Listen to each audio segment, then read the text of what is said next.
네, 안녕하세요. 과학기술인 협동조합 설립 및 경영교육 프로그램 중에 운영자 교육을 오늘 4회차 진행할 신상문이라고 합니다.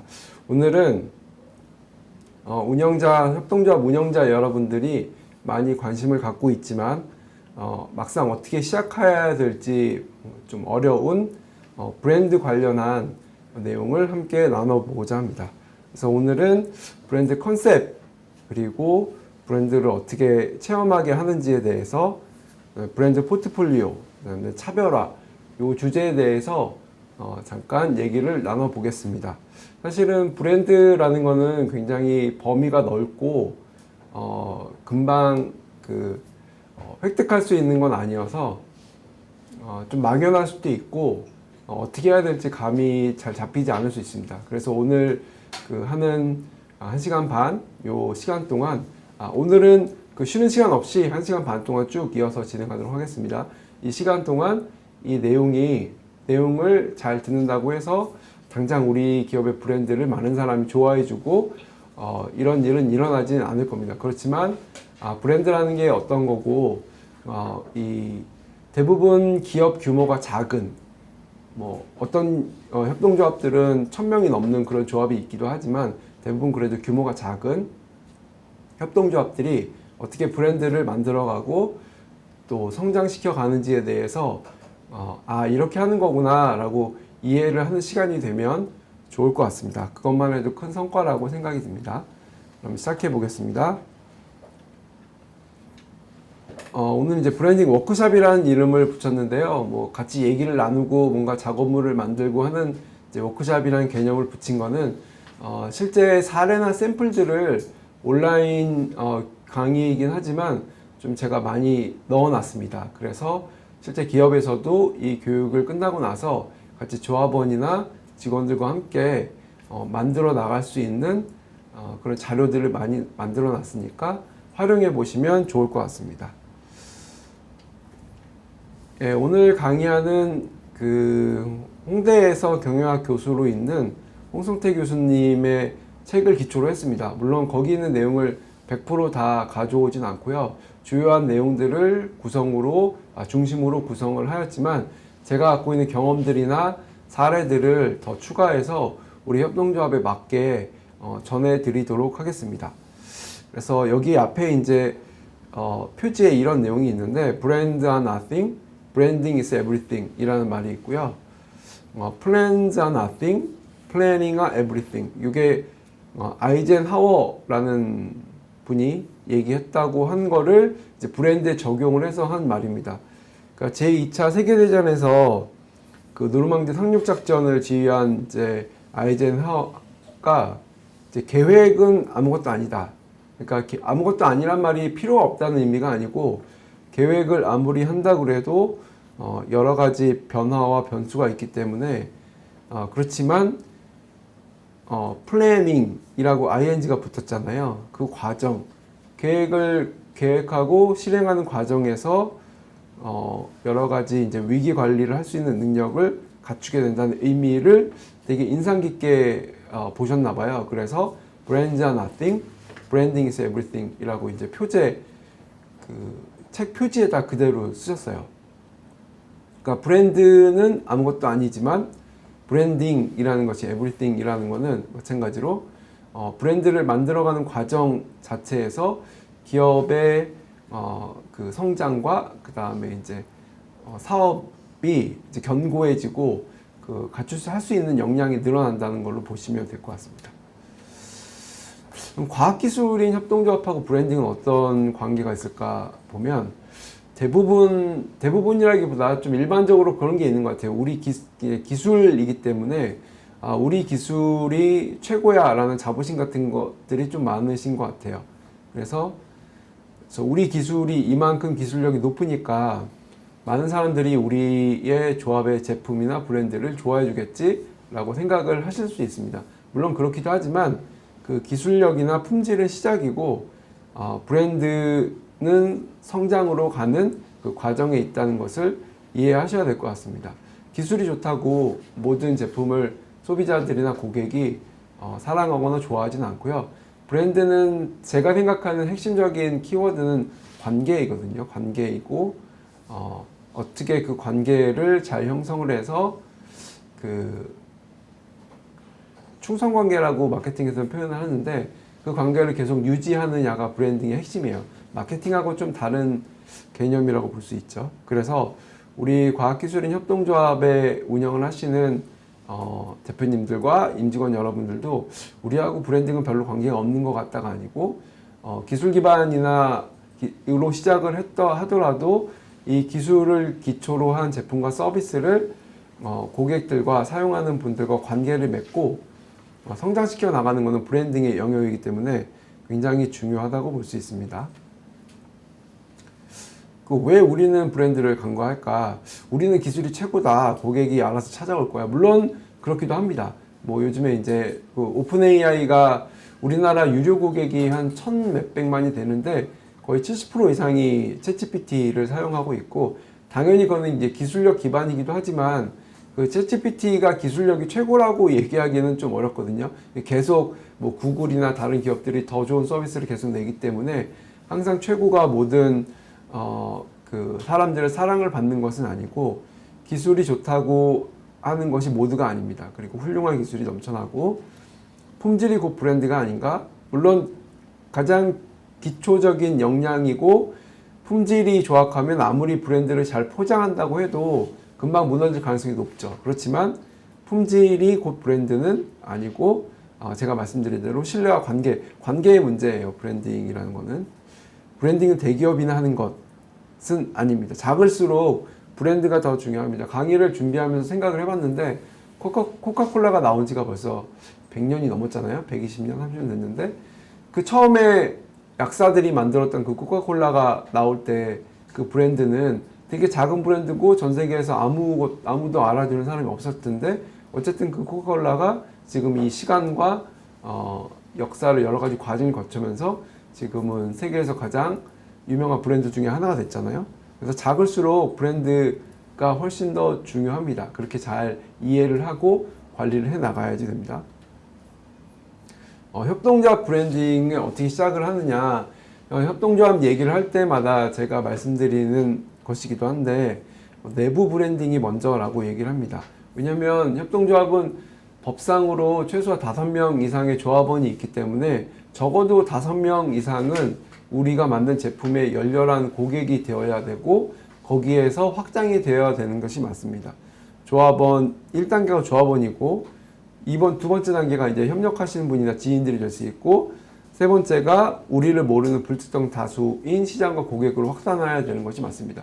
그래서 협동조합의 브랜딩은 다른 데 먼저 하려고 하지 마시고요. 조합원 분들을 많이 모으시는 게 훨씬 더 유리합니다. 그래서 그 조합원들을 먼저 모으고 100명을 먼저 그러니까 열혈 팬의 100명의 조합원들을 모으고 거기서 지인들을 확산시키고 하는 방법으로 내부에서 외부로 확산하는 브랜딩이 협동조합한테는 맞는 브랜딩의 방법이라고 저는 생각합니다.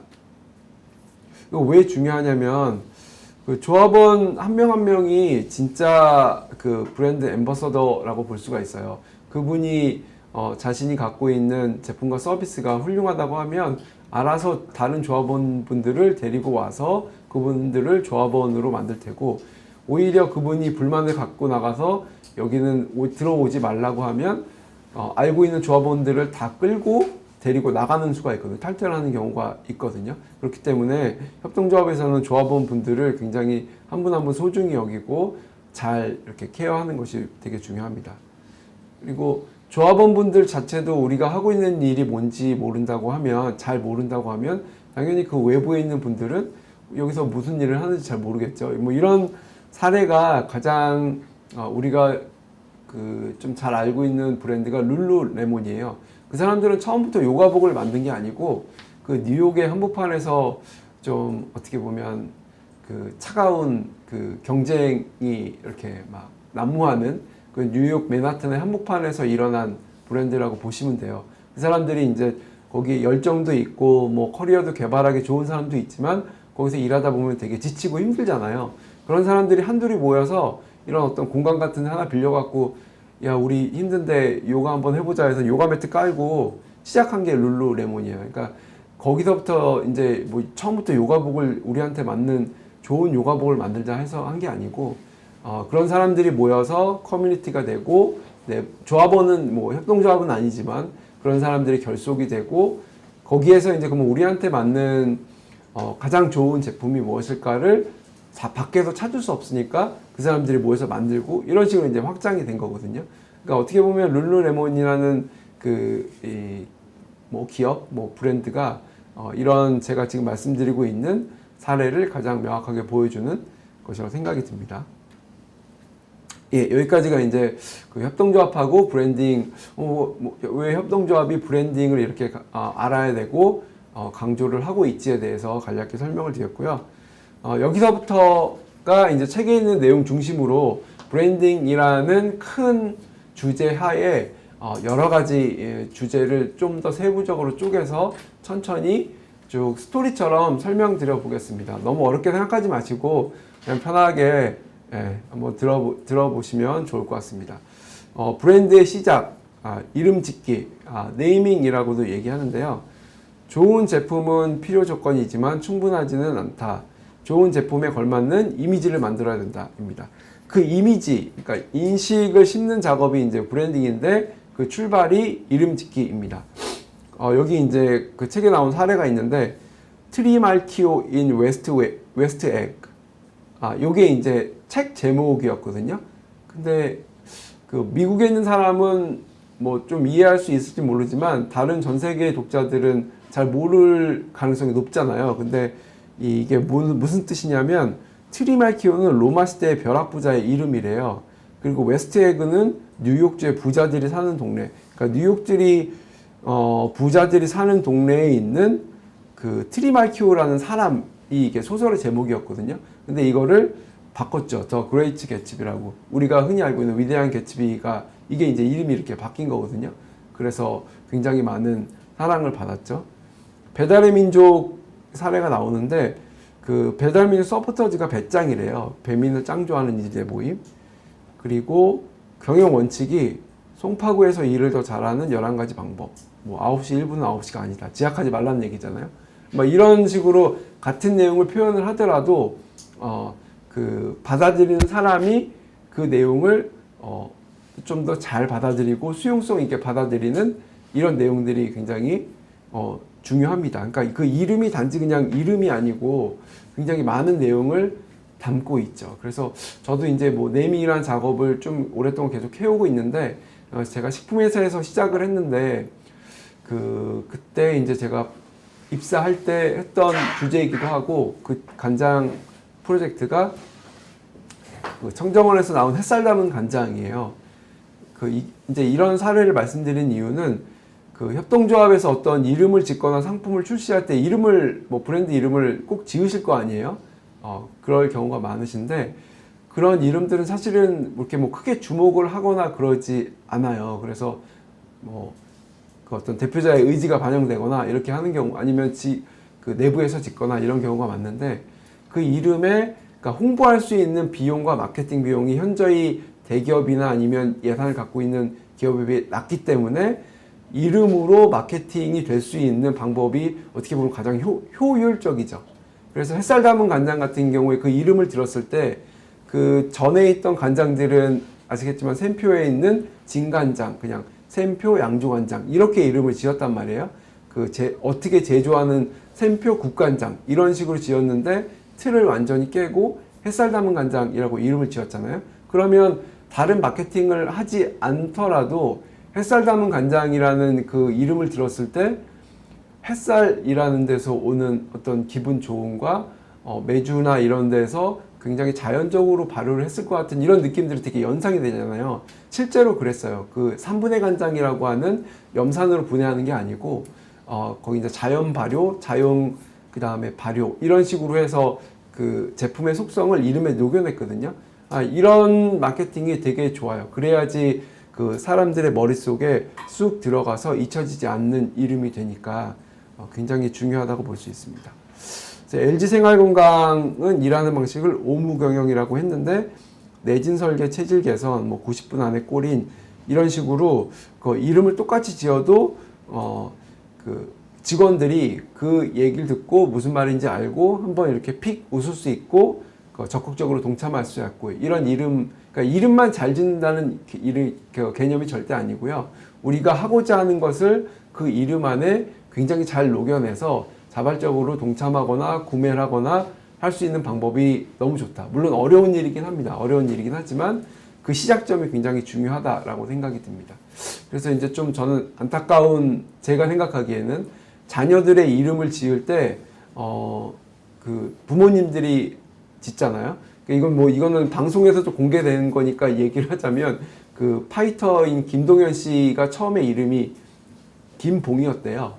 그래서 아버지가 왜 지었냐, 그러니까 재밌을 것 같아서 지었다고 하시더라고요. 근데 뭐 그럴 수도 있지만, 근데 그 아들의 입장에서는 그 이름 때문에 여러 가지 이제 아이들이 놀릴 수도 있고 뭐 이런 일이 있을 수 있잖아요.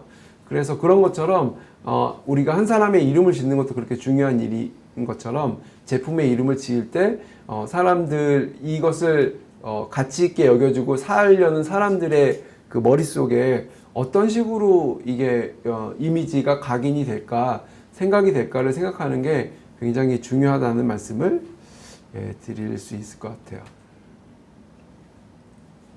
그다음 브랜드의 종착점, 그 마지막, 시작점을 네임이라고 했고요. 종착점, 마지막이 뭐냐면 고착 개념화라고 이제 표현을 하셨어요.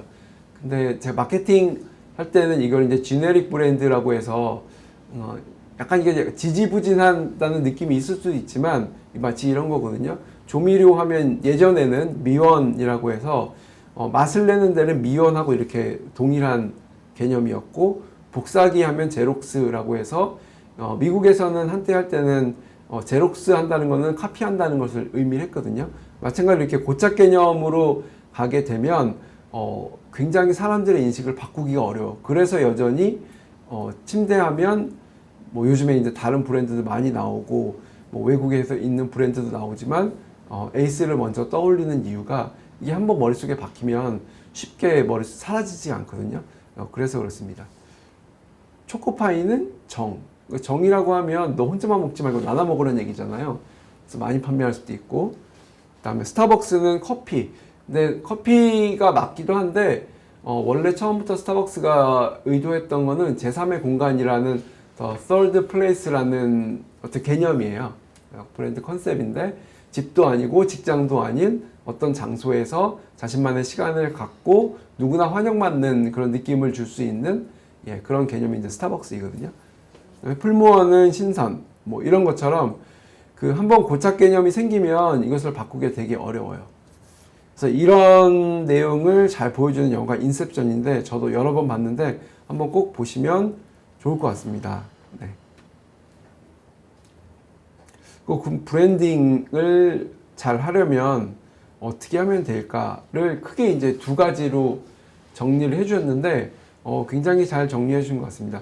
첫째는 그 컨셉입니다. 컨셉은 이 아직 실체화되기 이전의 내용들을 그 말이나 아니면 색깔이나 여러 가지 형상화 과정을 하는 것을 얘기를 하거든요. 브랜드가 말하고자 하는 의미를 이렇게 잘 설정하는 컨셉 잡기가 있고요. 컨셉팅. 그 다음에 그 컨셉을 얼마나 잘 느끼게 경험을 하게 해주느냐 하는 브랜드 체험이 있습니다. 익스피리언싱 이 두 가지가 브랜딩의 핵심 두 축이고, 그래서 이 내용들에 대해서 뒤에 이제 계속 나오게 그러니까 제 설명을 자세하게 드리겠습니다. 그 자신을 이제 그 교수님 책에서 교수 같지 않은 교수라는 컨셉을 이제 잡았다고 하더라고요. 되게 친근하게 대하고 또 이제 그렇게 해서 서로 관계를 유지하는 편안함, 친구 같은 관계를 실제로 경험하게 하는 이런 게 있고, 그다음에 티파니는 잘 아시잖아요. 여기서 이제 재미있는 사례가 나오는데 금 한 돈이 그때 이 책 나올 때만 해도 50만 원이나 봐요. 근데 지금 제가 알고 있기로는 70만 원이 넘었거든요. 넘었고, 근데 은 한 돈은 3,500원이라고 합니다. 그래서 티파니에서 이제 매장에서 어떤 분이 이렇게 물었대요. 이 주얼리가 250만 원이니까 혹시 이거 은 아닌가요? 그러니까 원가가 너무 싸다는 얘기죠. 그러니까 점원이 조용히 티파니입니다 이렇게 얘기했다고 하더라고요. 그러니까 그 원가가 얼마냐가 중요한 게 아니고 이것을 만들어내는 컨셉이 훨씬 더 중요하죠. 이게 이제 극명하게 보여주는 사례가 명품 브랜드 같은 거잖아요. 왜 프라다에서 그 비닐봉지를 하나 만드는데 그 비닐봉지가 가방이 한 30만 원, 뭐 몇십만 원씩 되는 똑같은 우리가 하고 있는 그 시장에서 있는 검은 비닐봉지잖아요. 그런 거거든요. 그런데도 그렇게 가격을 받고 티파니도 마찬가지처럼 이렇게 하느냐는 사실은 이게 단지 뭔가를 흉내내서 되는 게 아니고요. 시간과 관계의 함수예요. 시간이 오랫동안 쌓이고 그 고객과의 관계가 오랫동안 쌓여서 만든 결과물이지 단지 뭐 원가가 얼마다 뭐 이런 게 중요한 게 아니거든요. 이거 사람과의 관계에서도 마찬가지인 것 같아요.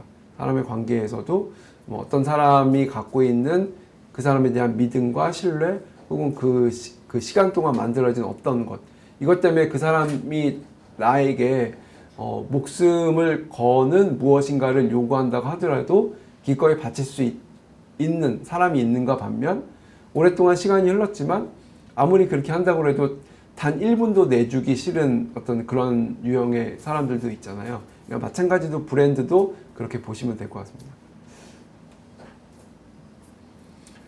브랜드의 종착점이 고착 개념인데 또 고착 개념에서 벗어나는 것도 굉장히 중요합니다. 왜냐하면 한 브랜드가 너무 고착 개념으로 빠지게 되면 신선하지도 않고 재밌지도 않고 그러면 이제 브랜드는 사그라들고 죽게 되거든요. 그래서 이제 이런 개념에서 벗어나는 것 자체도 굉장히 중요한데 고객과 시장의 관점에서 그 생각을 해보면 그 왜로 질문을 계속 해보자라는 이야기가 있습니다. 이것도 되게 유명한 이야기인데 한번 제가 읽어봐 볼게요. 신세계는 업의 본질을 생각해 보셨습니까? 옛날 시대니까 되게 이제 좀 무거운 분위기였겠죠. 그 회장님이 계시고 쭉 이렇게 많은 임원분들, 사장님들이 모여서 회의를 하는 그런 광경인데요. 네, 저희는 말 그대로 백화점이니까 100가지, 1000가지, 10,000가지 좋은 물건을 구비하고 있습니다. 왜 그렇게 물건을 많이 갖다 놔야 하는 겁니까? 네, 고객 만족을 위해 그렇습니다. 왜 고객을 만족시켜야 합니까? 질문이 이제 2번 들어가니까 이제 침묵이 이어졌겠죠. 고객 만족도 중요하지만 일단 좋은 브랜드가 입점을 해야 될 것 아닙니까? 맞는 얘기죠. 좋은 브랜드가 그러면 입점을 하려면 좋은 입점 환경을 만들어야겠죠. 그것도 맞는 얘기죠. 고객이 물론 중요하지만 백화점은 자기가 생각했을 때는 임대업이다라는 거예요. 그래서 이거는 사람마다 다를 수 있고 또 맞다 틀리다 얘기는 아니겠지만 그러니까 이런 것처럼 자신의 비즈니스와 업을 무엇으로 생각하는지는 굉장히 중요하고 거기에 따라서 성과가 굉장히 많이 갈린다는 겁니다. 네, 계속 보면 본죽은 우리가 굉장히 잘 아는 브랜드잖아요. 죽은 맛이 없다. 아파서 소화가 안 될 때 먹는 음식이다 라는 편견이 있었는데 본죽이 그걸 진짜 최초로 깼죠. 아빠, 죽은 왜 아플 때만 먹어요? 죽은 소화가 잘 되기 때문에 그래서 건강하고 또 맛도 있다. 이게 이제 본죽이 내세운 브랜드 컨셉이었죠. 게임은 어릴 때나 하고 어른은 하지 않는다 라는 게 고착 개념이에요. 아빠, 게임은 왜 아이들만 해요? 할머니는 못해요? 위 보면 이렇게 뭐 체조하는 것도 있고 운동하는 것도 있고 거실에서 이렇게 막 하는 그런 영상들이 많이 있잖아요. 전 세대가 즐기는 게임 닌텐도 위. 여성들은 헬스클럽 갈 때도 옷차림에 신경 쓴다. 이게 이제 고착 개념이거든요. 아빠, 엄마는 왜 운동하러 갈 때도 화장하고 머리를 하고 가세요? No man, no mirror, no makeup. 여성 전용 피트니스 커브스. 우리나라에서 많이 알려지지 않은 브랜드일 수도 있는데 실제로 이제 마케팅이나 경영학에서는 사례를 되게 많이 언급되는 이거든요. 제가 살고 있는 지역에서도 있어요. 여성 전용 피트니스 커브스라고 땡땡 지점 이렇게 이제 나와 있거든요. 이걸로 굉장히 잘 캐치한 거죠. 그 여성들이 왜 이렇게 많은 다른 사람들의 시선을 신경 쓰면서 운동을 하냐, 오늘끼리 편하게 하자라고 해서 이 전용 피트니스가 나오게 된 거거든요. 그래서 침대는 가구가 아닙니다. 땡땡입니다. 이건 다 아시죠? 이걸 안다는 거는 나이가 좀 들었다는 얘기입니다. 이게 광고가 꽤 오래전에 나왔으니까 이제 과학입니다. 이렇게 표현을 했잖아요. 그래서 한번 생각을 해보세요. 우리가 갖고 있는 제품과 서비스가 본인 사업에 대해서 고착 개념이 무엇인지 한번 생각해 보시면 무엇은 무엇이 아닙니다. 땡땡입니다. 라고 죽은 환자식이 아니고 건강식이다. 운동화는 운동할 때 신는 신발이 아니고 도전정신이다. 컴퓨터는 계산하는 기계가 아니고 창의력입니다. 이제 애플의 얘기가 나이키 얘기잖아요. 우리는 화장품을 판매하는 것이 아니고 기대감을 판매한다. 장난감이 아니고 즐거운 시간이다. 맛있는 음식이 아니고 솟구치는 식욕이다. 그러니까 이런 사례들을 쭉 보시면 그 고객이 갖고 있는 거는 단순한 기능이나 아니면 단순한 어떤 문제 해결이 아니고 그 심리에 있는 더 크고 넓은 욕구들을 충족시켜 주길 원한다라고 이제 확장을 하거나 더 깊은 본질의 것들을 얘기하는 거거든요. 이제 그런 것들을 확장시켜 나가고 보면 우리가 어떤 브랜드를 향해 가야 될지에 대해서 좀 더 명확하고 깊게 통찰을 할 수가 있습니다. 자, 그 다음에 이제 다른 측면을 보겠는데요. 지금 이제 브랜드 컨셉, 아까 이제 컨셉, 브랜드 컨셉과 그 다음에 브랜드를 체험하는 익스피리언싱 두 개로 나눴잖아요. 이제 컨셉 측면에서 계속 보고 있습니다. 사람에게 별명을 붙이듯 브랜드에도 별칭이나 슬로건이 큰 도움이 됩니다. 컨셉은 내부에서 당연히 좀 나와야 될 것 같아요. 물론 외주에서 맡기는 경우도 있지만 그렇지만 슬로건은 전문가에게 맡기는 것이 큰 도움이 됩니다. 그러니까 외부에서 갖고 있는 시각을 반영을 해서 좀 더 소비자 입장에서 표현을 해줄 수가 있거든요. 전문가의 시각으로. 그래서 어떤 사람은 머리카락이 서 있다. 그러면 이제 별명을 밤토리라고 부를 수 있고, 모기는 성가시다. 이제 여기 보면 이 책에 나온 사례인데, 원하는 건 가져가, 꿈꾸는 건 방해하지 마. 이게 이제 어떤 작가가 쓴 내용인데, 이게 모기라는 거예요. 모기는 우리는 성가시다라고 생각하는데, 이 사람은 원하는 건 가져가, 꿈꾸는 건 방해하지 마 라고 표현을 했어요. 되게 한 번도 생각해보지 못한 방식으로 모기라는 것을 표현하고 있잖아요. 너무 신선했어요. 네, 나이키 브랜드는 컨셉은 도전정신, 챌린지 뭐 이런 거고, 슬로건은 그러니까 지금 당장 미뤄두지 말고 지금 당장 시작하라는 저스트 주이시라는 슬로건이 우리한테 너무나 잘 알려진 슬로건이잖아요. 애플은 그 창의적으로 생각하고 기존의 것을 새롭게 재해석하고 이런 능력이 뛰어난 회사잖아요. 그래서 슬로건을 Think Different라고 얘기하고 있습니다. 우리나라에서도 그런 비슷한 슬로건을 앞에 잘 붙여서 얘기하고 있는 사례가 많이 있어요.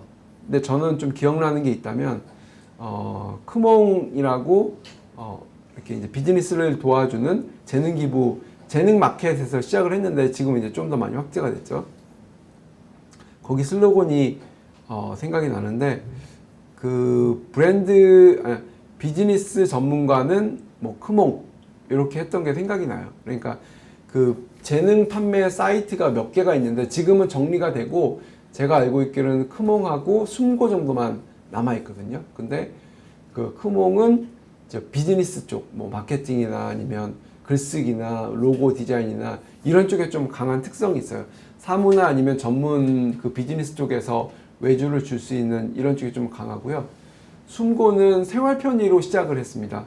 제가 알고 있기로는 뭐 이사 서비스나 청소, 가사 도움 이런 쪽으로 시작을 했기 때문에 그분들은 또 이제 그분의 나름대로의 어떤 비즈니스 영역을 갖고 있거든요. 그럼 거기에 맞는 슬로건을 개발을 해서 쓴다면 훨씬 더 그 비즈니스 확장이나 우리 브랜드를 어떻게 느끼는가, 어떻게 포지셔닝 할 건가에 대해서 유리한 고지를 점할 수 있을 것 같습니다. 다음에 응축으로 표현하는 브랜드 컨셉. 브랜드가 우리 사람들이 요즘에는 그 어디 미국이나 이런 데 옛날에 조사한 결과를 보면 한 사람이 하루를 생활하면서 브랜드 자극을 받는 게 굉장히 숫자가 많다고 해요. 지금 제가 정확히 생각은 안 나는데 몇백 개가 된다고 하거든요. 뭐 예를 들면 버스를 탔는데 광고에서 나오는 뭐 땡땡땡, 아니면 우리가 흔히 마시는 비타 500 이런 것부터 해서 우리가 무의식적으로 노출되는 브랜드 수가 어마어마하게 하루에서 많다고 하거든요. 그러니까 그 브랜드들이 이렇게 얘기하고 있는 메시지를 너무 길거나 장황하거나 여러 개면 이제 머릿속에 들어오지 않는 거죠. 머릿속에 들어오지 않으면 기억 속에 사라지게 되고, 그러면 브랜드는 이제 멀어지게 되는 거죠, 고객과. 그래서 이제 응축, 그다음에 임팩트가 있는 컨셉, 이런 게 이제 필요하다고 그 책에서는 얘기하고 있고요. 그래서 그 사례로 든 게 이 영화가 흐르는 강물처럼 영화에서 그 이 아버지가 아이들한테 홈스쿨링을 하시는데 뭐 다른 거를 많이 하시는 게 아니고 뭔가를 쓰게 해요. 글을 쓰시게. 요 이제 글을 쓰시게 하면 여기 제가 캡처를 했잖아요. 이게 반으로 줄이라고 해요. 그러면 그 내용을 그대로 유지하면서 그 반으로 줄여야 되니까 또 줄여서 와요. 그러면 또 아버지가 반으로 또 줄이라고 그래요. 그걸 한 3번인가 4번 하시는 것 같아요. 그러고 나서 끝나고 나면 됐다고 하면 이제 애들이 좋아갖고 밖에 나가서 강물에서 낚시하고 뭐 이런 장면이 나오거든요. 그래서 이 얘기는 그만큼 그 여러 가지 함의를 담은 브랜드 컨셉과 그걸 표현하는 네이밍과 그 다음에 슬로건 이런 것들로 응축해서 표현을 잘 하지 않으면 고객의 기억 속에서 쉽게 사라질 수 있다. 이런 내용들을 좀 전달하고 있습니다. 네, 요거는 제가 아까 말씀드린 것처럼 같이 이 교육이 끝나고 조합원분들이나 직원분들이랑 같이 얘기해 보면 좋을 것 같아서 준비를 해봤습니다. 당신의 브랜드가 소비자에게 말하고 싶은 점이나 강점을 형용사 12개로 한번 나열해 보세요. 반으로 줄여보세요. 6개, 3개. 그래서 하나만 남겨보세요. 그러니까 이런 과정을 통해서 우리 제품이나 서비스가 우리 브랜드가 뭘 담으려고 하는지가 너무 이렇게 복잡하면 이게 이제 막 섞여버리잖아요. 섞여버리고 이것도 저것도 아닌 게 되잖아요. 여러분 우리나라 사람들이 뭐 모를 수가 없는 브랜드 중에 하나가 쿠팡이잖아요. 쿠팡 하면 뭐가 생각나세요? 뭐가 딱 생각나세요? 뭐 많은 분들이 공감하시겠지만 물류 혹은 배송, 로켓 배송 이거거든요. 이 혁신이 굉장히 컸다고 생각을 해요. 왜 물건을 한번 배송을 받으려면 최소한 2, 3일 그 다음에 일주일 정도 기다리는 것도 있지? 라는 의문점에서 출발을 했을 거고 그게 이제 요즘은 더 빨라져서 뭐 당일 주문하면 바로 배송 오는 것도 있고 하잖아요. 그런 것처럼 쿠팡에서의 이 물류 혁신은 빼놓을 수 없는 핵심 브랜드 가치를 형성하고 있거든요. 마찬가지로 쿠팡은 뭐 물건 값이 다른 데 비해서 최저가가 아닐 수도 있고 그 다음에 여러 가지가 좀 장점도 있을 수 있지만 그게 빠지면 쿠팡이 아닌 것이다 라고 하는 것처럼 그것을 찾는 과정이 이 응축하는 과정인 것 같아요. 이걸 한번 찾아보세요. 그리고 요거는 이제 아디다스에서 나온 걸 이제 원문을 그대로 갖고 왔는데 여기서 이제 불가능이라는 컨셉을 가지고 불가능을 넘어서는 어떤 도전을 이제 아디다스가 표현한 거죠. 그래서 이게 Impossible is Nothing도 되게 유명한 아디다스가 내오는 슬로건 중에 하나였잖아요.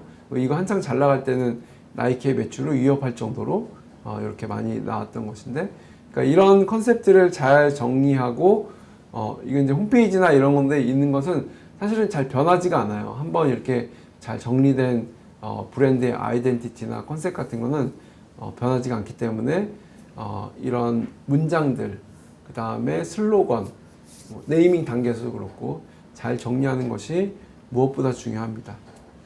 아까 말씀드린 것처럼 스타벅스를 한번 보면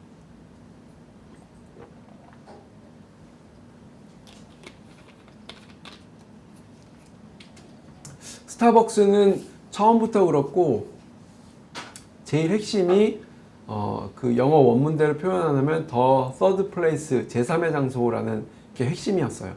그래서 주식이나 월가에서 봤을 때 사이렌 오더라는 굉장히 혁신적인 도구가 스타벅스에는 치명적인 약점으로 작용할 수도 있고 그렇게 실제로도 그렇게 이제 주가가 하락하는 일이 벌어졌어요.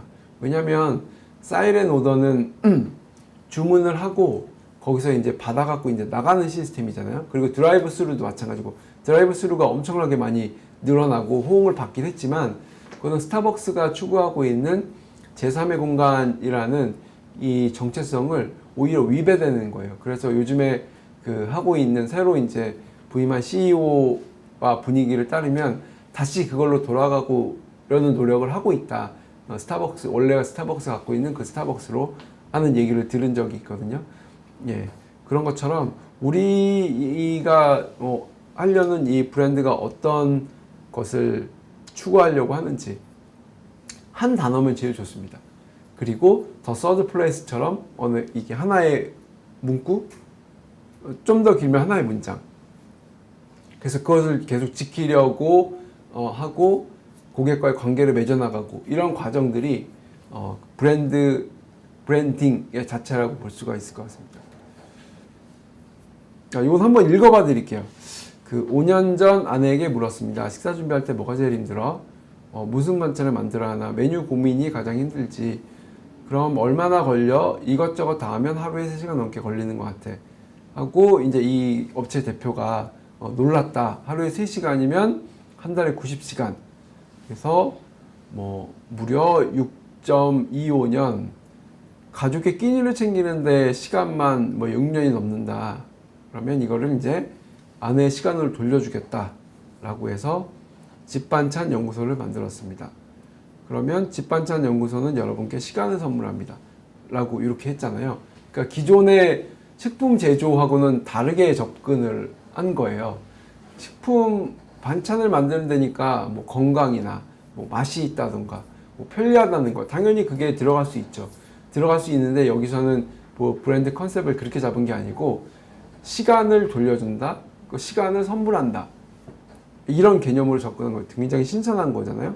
당신의 시간을 돌려드리겠습니다가 이 그 집반찬 연구의 핵심이 되는 거겠죠. 그러면 그렇게 하기 위해서 어떻게 돌려드릴 수 있는지를 이 사람들이 연구를 할 거고 거기에 맞는 컨셉과 제품이 나오겠죠.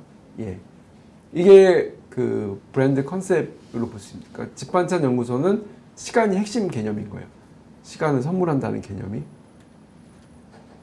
자, 이제 집요함이라는 걸 볼게요. 브랜드 컨셉을 계속 지금 이어나가고 있습니다. 창의성은 기발함이 아니라 집요함이다. 왜를 묻는 과정은 짜증이 나고 힘들지만 변화하기 싫어하기 때문에 응축에서 나오는 집요함에 성장한다. 이 피카소의 그림을 한 번만 수정한 게 아니고 나중에 보면 이렇게 쭉 집요하게 단순하게 덜어내고 핵심만 남겨내는 과정. 지금까지 제가 말씀드렸던 거와 이제 동일한 맥락이지만 해서 이게 황소인 거는 알겠는데 그렇다고 기존에 우리가 보는 황소는 아니고 이런 과정이 이제 탄생을 한 거잖아요.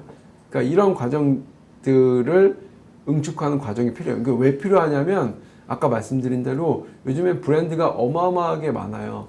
그리고 AI나 아니면 이런 발전 기술을 계속 개발하면서 1인 브랜드나 한 사람이 그 시장에서 이제 성공할 수 있는 그 환경이 조성되면서 더 많은 브랜드들이 생기고 있거든요. 그럼 이제 경쟁이 늘어나는데 그 경쟁이 늘어나는 만큼 사람들은 더 피곤해 하거든요. 이렇게 너무 많으면. 단절하고 싶어 하고 딱 내가 원하는 것만 이렇게 선택을 하고 싶은데 무차별하게 이렇게 막 들어오니까 그렇기 때문에 그 핵심만 간결하게 원하는 사람에게 이렇게 들어가는 게 더 점점 더 그러니까 마케팅 할 때부터 이런 얘기가 있어 오긴 했지만 더 중요성이 커지고 있는 것 같아요. 이제 SK 사례가 나오고 있는데 그 핵심을 찾을 때까지 집요하게 이제 집에 안 보내준다는 얘기를 하고 있습니다. 이런 과정을 우리 과학기술 협동조합 여러분들도 하고 계신지는 모르겠는데 이제 우리 워크샵 가면 즐거운 시간도 가지지만 어떤 한 문제를 갖고 문제를 풀기 위해서 집요하게 하는 노력들 이런 것들도 정말 필요한 것 같습니다. 네, 이런 사례가 우리만 있는 게 아니고요. 되게 유명한 사례인데 에콜 42 창업학교라는 게 있는데 이제 그러니까 선정되기도 되게 어려운데 선정되면 요 그림에서 보시는 것 같이 한번 들어가서 그 문제가 풀릴 때까지 치열하게 노력을 해야 되고 잠자고 거기서 먹고 자고 하면서 그래서 이제 성공한 사람들이 이제 스타트업으로 성공하고 이런 사례들이 있습니다. 자, 사물의 시선을 표현하는 브랜드 컨셉을 보겠습니다. 시인은 사람의 마음을 보는 사람, 마케터는 사물의 마음을 보는 사람. 요거 한번 여기 보면 사물의 시선이라는 이유미 님의 책인데요. 채워지면 이별, 내가 욕심쟁이인 걸까? 왜 돈이 모이면 갖고 가는 거지? 이거는 뭘까요? 이건 저금통이랍니다. 그리고 맨 마지막에 있는 것도 볼게요. 내가 있던 자리, 오래도록 내가 있던 그녀의 왼쪽 넷째 손가락에는 하얗고 희미한 선이 그려져 있다. 야, 이거는 반지랍니다. 그러니까 반지가 보는 시선인 거죠. 이런 것처럼 그 좀 다른 시선으로 우리의 브랜드 컨셉을 표현하는 방법을 한번 찾아보자는 거예요. 왼쪽 그림하고 오른쪽 그림하고 어떻게 보이세요? 이게 이제 피카소의 테레사 공주라는 그림인데요. 왼쪽은 사실 그대로 그린 거고 오른쪽은 편집하고 재창조한 거잖아요. 그럴듯하면서도 아닌 것 같기도 하고 그러잖아요. 그러니까 이런 왼쪽 거는 잘 그린 것 같다라고 하지만 사실 눈은 잘 안 가잖아요. 근데 오른쪽은 안 볼 수가 없고 계속 눈이 가고 이게 뭐지 하고 호기심을 갖게 되잖아요. 네.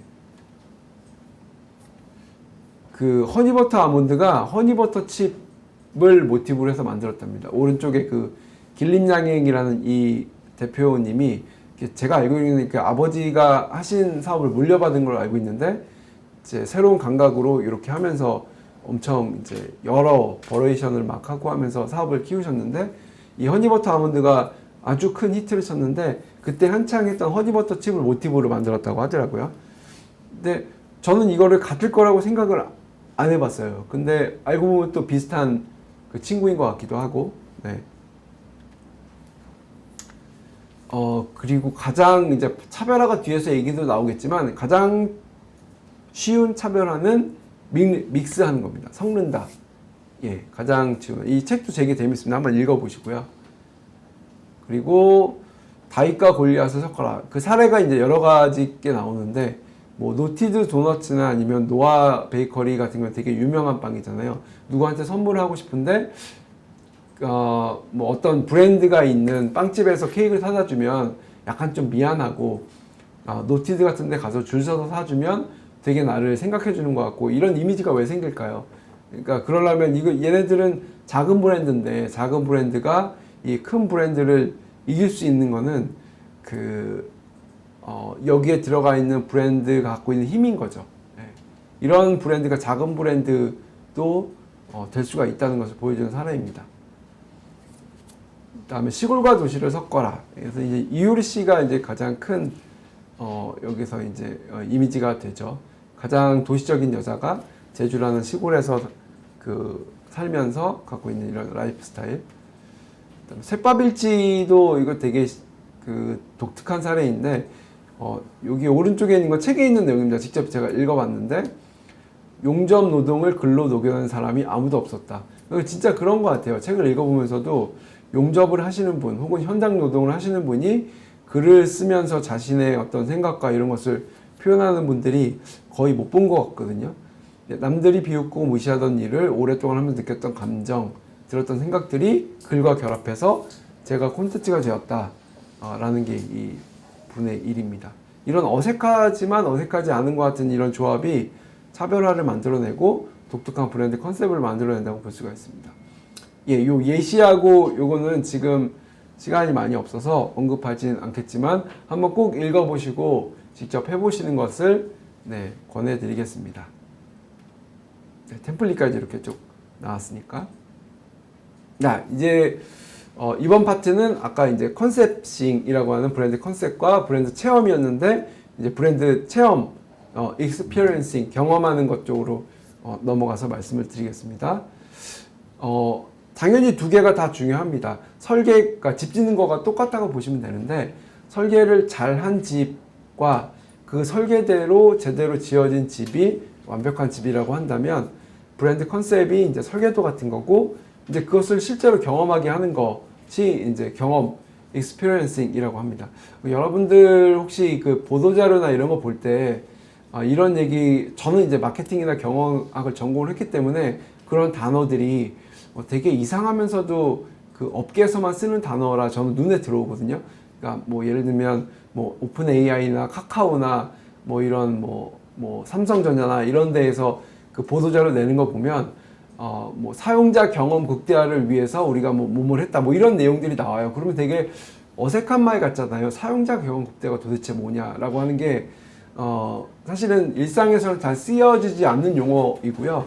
다 어떻게 보면 이런 쪽에서 나온 용어예요. 그러니까 브랜드 컨셉이 있고 그것을 잘 경험하게 하기 위한 작업들을 위해서 우리가 뭔가를 했다. 이제 이런 말들이거든요. 노티드 도넛 얘기를 사례로 말씀드린 게 더 좋을 것 같습니다. 오감으로 체험하는 브랜드 컨셉은 그 노티드 도넛은 지금 약간 이제 핫한 게 좀 지금 가라앉긴 했지만 여기 핵심 그 컨셉은 선물이었고 선물이라는 것을 표현하기 위해서 이 보면 선물이면 기분이 좋고 행복하고 달달하고 맛있고 하는 내용들이 요 패키지와 제품의 컨셉과 그 다음에 이 제품의 속성, 맛 이런 것을 다 표현했습니다. 굉장히 달다고 하더라고요. 부드럽고 그 다음에 이 노랗고 행복하고 웃고 있는 모습과 핑크색의 뭐 이런 굿즈들 이런 것들이 다 이 선물과 행복이라는 그 컨셉을 반영한 내용이라고 보시면 될 것 같습니다. 그다음에 요 이제 실습 과제도 있는데 그러면 우리는 어떤 관계를 만들어서 체험하게 할지 좋아하게 만들지를 한번 이제 같이 적어보시면 좋을 것 같고요. 그래서 이 thinking과 sensing, 생각과 경험, 감각하게 하는 것이 이게 왔다 갔다 하는 거예요. 여기에는 뭐 브랜드 로고나 광고나 뭐 모든 것들이 다 들어가게 되거든요. 그러니까 이런 것들을 통해서 그 고객들은 그 경험을 해요. 그러니까 이런 거 한번 생각을 해볼게요. 우리가 뭐 흔히 매일 경험하는 게 이제 커피나 카페 같은 데 가는 걸 테니까 브랜드에 있는 메가커피나 뭐 이런 데 갈 수도 있고 백다방도 갈 수 있고 뭐 스타벅스를 갈 수 있고 개인 로스터리 카페도 갈 수 있잖아요. 그러면 거기 안에서 하고 있는 여러 가지 것들을 떠올려 보세요. 들어갈 때 그 백다방을 들어갔다고 쳐볼게요. 백다방이 보여주는 그 백종원의 아저씨, 노란 간판, 싸다, 크다, 그 다음에 직원들이 하고 있는 유니폼, 주문할 때 편리함, 그 다음에 맛, 그 다음에 갖고 있는 재질, 이런 것들이 다 경험이거든요. 그러니까 이런 것들이 한두 개가 아니고 모든 게 종합적으로 이렇게 한 번에 쑥 들어와서 사람들은 이 브랜드에 대해서 뭔가를 표현하기는 어렵지만 뭔가를 이렇게 가져요. 그게 브랜드 경험이거든요. 그거와 다르게 개인 카페에 들어갔을 때 갖고 있는 어떤 그 프랜차이즈와 다른 어떤 경험, 이런 것들이 이제 녹아져서 브랜드를 사람들이 이제 경험하게 되는 거예요. 닥터 자르트는 의사하고 예술이 만난다라는 이제 그 세라마이딘 그 플레이셀라라는 이제 캠페인을 했는데, 그러니까 펭귄이 극한 건조에서도 마르지 않는다는 것을 상징하는 보여주는 동물이에요. 그러니까 남극인가 북극인가 여기에서 그 극한 추위에서도 펭귄은 유지를 하면서 살아가고 있잖아요. 그래서 우리는 보습과 이런 건조함에 아주 굉장히 좋다라는 것을 이렇게 이제 캠페인을 통해서 표현을 한 거죠. 그래서 이 노란색과 이 세라 펭귄과 이런 이 어떤 캠페인과 이런 전시들과 이런 것들이 브랜드가 갖고 있는 그것들을 소비자들의 마음속에 깊숙이 들어가기 위해서 하고 있는 다 그런 요소들이라고 보시면 될 것 같아요. 무지호텔은 무인양품을 다 아시잖아요. 무인양품에 있는 제품들로 호텔에서 경험할 수 있게끔 경험의 장을 마련한 공간입니다. 그래서 좀 우리하고는 조금 거리가 멀 수 있는데 브랜드 뭐 텔레콤이나 이런 데서 보면 그 성수나 이런 데 팝업 스토어를 많이 만들잖아요. 그 하는 이유가 우리 브랜드들을 경험하게 하기 위해서 이렇게 하는 거예요. 너무 멀리 떨어지지 않고 당신들과 가까이에서 우리 브랜드가 숨쉬고 있습니다라는 것을 알게 하기 위해서. 그래서 여기 안에는 브랜드가 갖고 있는 내용들을 다 표현할 수 있도록 굉장히 친밀하게 구성이 되어 있습니다. 네. 이거는 컨셉하고 이제 지금 이 경험하고를 계속 얘기를 하고 있는데, 이 컨셉이 지키기가 사실은 좀 쉽지가 않아요. 그러니까 어떤 컨셉이 뭐 10년, 20년, 3년, 5년 이렇게 계속 유지한다는 게 사실 그렇게 쉽지가 않잖아요. 아까 제가 스타벅스 말씀드렸잖아요. 제3의 공간이라는 것이 스타벅스의 핵심인데, 그래서 스타벅스에 가면 13번 손님이 아니고 뭐 애칭이나 이름을 불러주잖아요. 그게 진동벨도 없고 이름을 불러주고 하는 게 다 그런 이유가 있는 거거든요. 제3의 공간이니까 그 쉬기 편안한, 그리고 따뜻하고 그 음악들, 이런 것들이 다 스타벅스를 구성하는, 컨셉을 구성하는 경험의 요소들인데, 이런 것들이 지속하기가 어렵고요. 그리고 실적이 안 좋거나 매출이 그러면 뭐 대표나 이런 사람이 바뀌면 갑자기 브랜드가 확 바뀌고, 이런 것들은 사실은 어떻게 보면 브랜드가 그 망해가고 있는 징조가 되겠죠. 그 성립되기도 어려운데, 그 성립되기도 어려운 그 브랜드마저 이렇게 바꿔버린다는 거는 이제 안 하겠다는 얘기가 똑같기 때문에 굉장히 어려운 것 같습니다. 이거는 지키기가 피가 마르도록 어렵다는 말을 여기 이 책에서는 쓰고 있어요. 브랜드는 컨셉이 생명인데 그렇게 쉽게 바꾸면 그 컨셉이 소비자들 머릿속에 바뀌겠어. 그러니까 이 한마디가, 이 교수님이 하신 이 한마디가 굉장히 많은 의미를 내포하고 있는 것 같습니다. 참 어려운 얘기죠. 네. 자기다움을 유지하면서 고객들한테는 계속 신선함을 준다는 게 어떻게 보면 따뜻한 아이스 아메리카노처럼, 뭐 짜장과 짬뽕처럼 뭔가를 유지하면서 계속 새로운 것을 준다는 얘기가 말처럼 쉽지는 않지만, 또 그렇게 해야 계속 성장하면서 지속 가능한 브랜드로 성장할 수 있을 것 같습니다. 이건 좀 제가 시간을 많이 들여서 찾아내고 한 건데, 그 어려운 것을 해낸 데가 이제 불닭이거든요. 혹시 주식 투자를 하시는 분님 알겠지만 어마어마한데 주가가, 삼양식품은 제가 이제 식품회사 출신이잖아요. 제가 있을 때만 해도 CJ, 그 다음에 대상, 오뚜기 정도?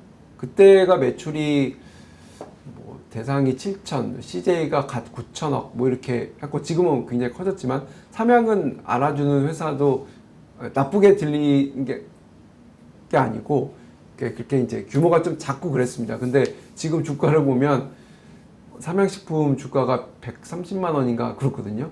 굉장히 대상 주가는 지금 2만 원인가 3만 원인가 그렇고, 시장의 기대감이 그렇게 크다는 거고, 한류 K푸드 열풍에 따라서 점점 더 이 많은 사람들이 어마어마하게 많이 찾고 있고 성장 가능성이 그렇게 높다는 걸 방증하는 거잖아요. 그 성공 요인 중에 하나가 이렇게 지속성을 유지하면서 새로움을 계속 주고 있는, 이것도 되게 잘하는 것 같다는 게 요 사례에서 보여줄 수 있는 겁니다.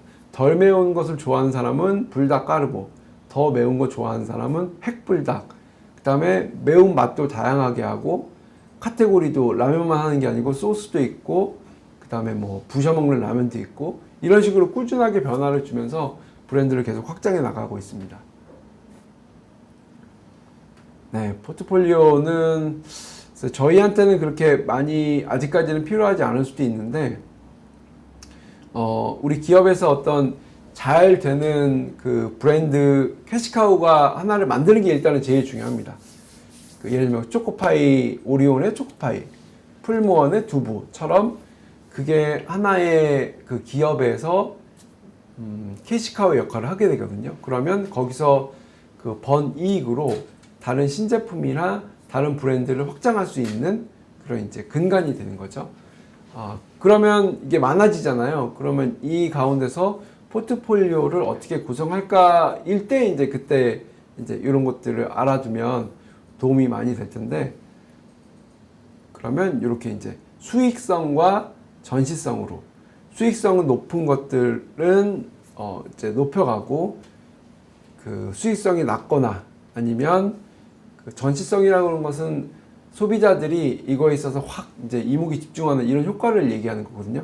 그런 것이 낫는 것은 외주나 아니면 이렇게 외부에서 조달하고 뭐 이런 식으로 구성하는 게 낫다라는 것을 보여주고 있습니다. 네. 이 내용들은 좀 넘어갈게요. 차별화를 얘기하고 이제 좀 마무리를 해야 될 것 같습니다. 미션과 비전은 이 책에서도 나오는데, 그러면 이렇게 우리 브랜딩을 어떻게 그 같이 한 마음으로 구성원들과 나아갈까 하는 얘기인데, 일반적으로 다른 강의에서도 많이 들을 수 있는 내용이라 오늘은 좀 넘어가도록 하겠습니다. 네, 차별화 얘기하고 오늘 마무리 짓겠습니다.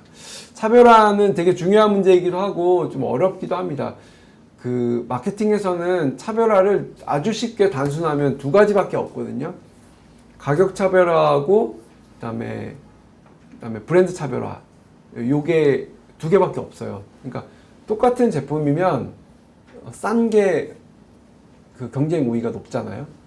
근데 가격을 떠나서 내가 더 많은 가격을 지불하고라도 반드시 이것이어야만 해라고 하는 게 하나의 또 차별화잖아요. 이 두 가지 외에는 사실은 없습니다.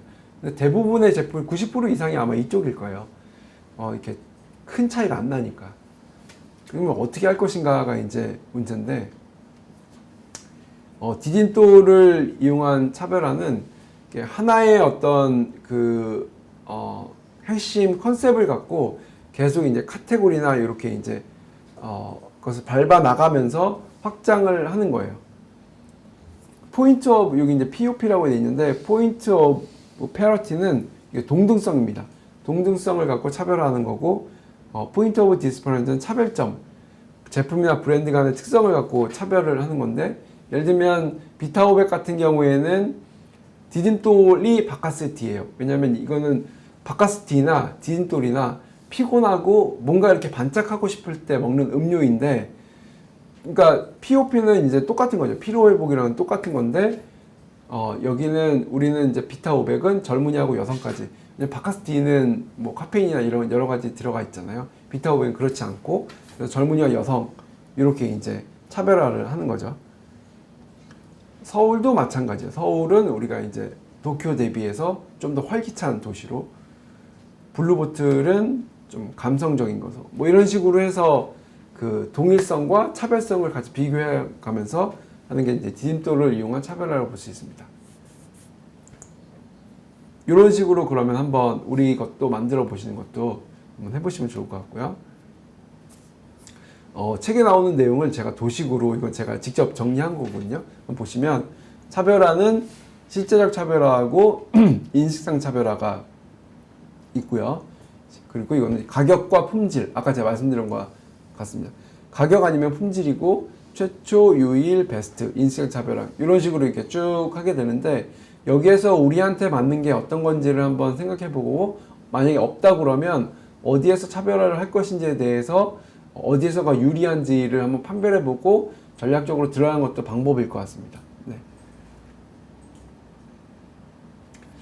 그다음에 이제 쓸데없음의 경제학인데, 왜 우리는 명품을 사는가? 명품이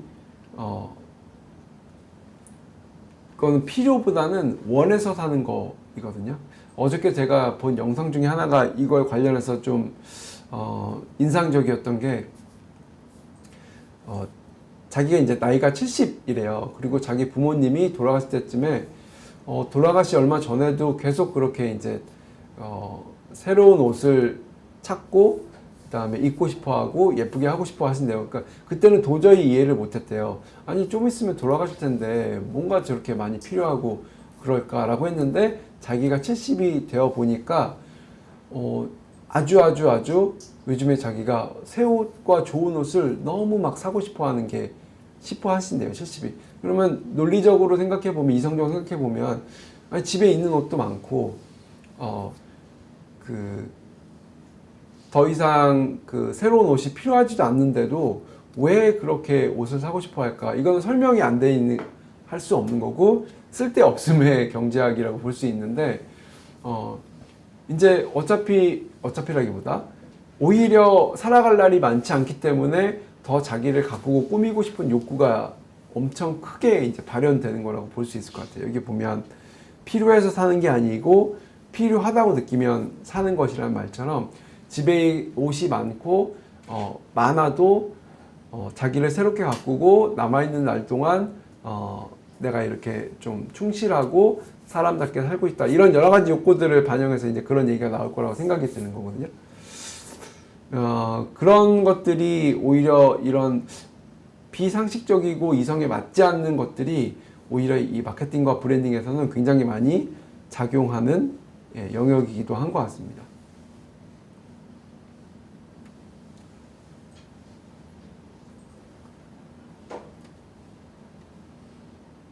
혹시 여러분 시몬스라는 침대 아시죠? 네, 아주 유명하고 비싼 브랜드인데 팝업 스토어를 여는 이유가 언젠가는 이 젊은 친구들이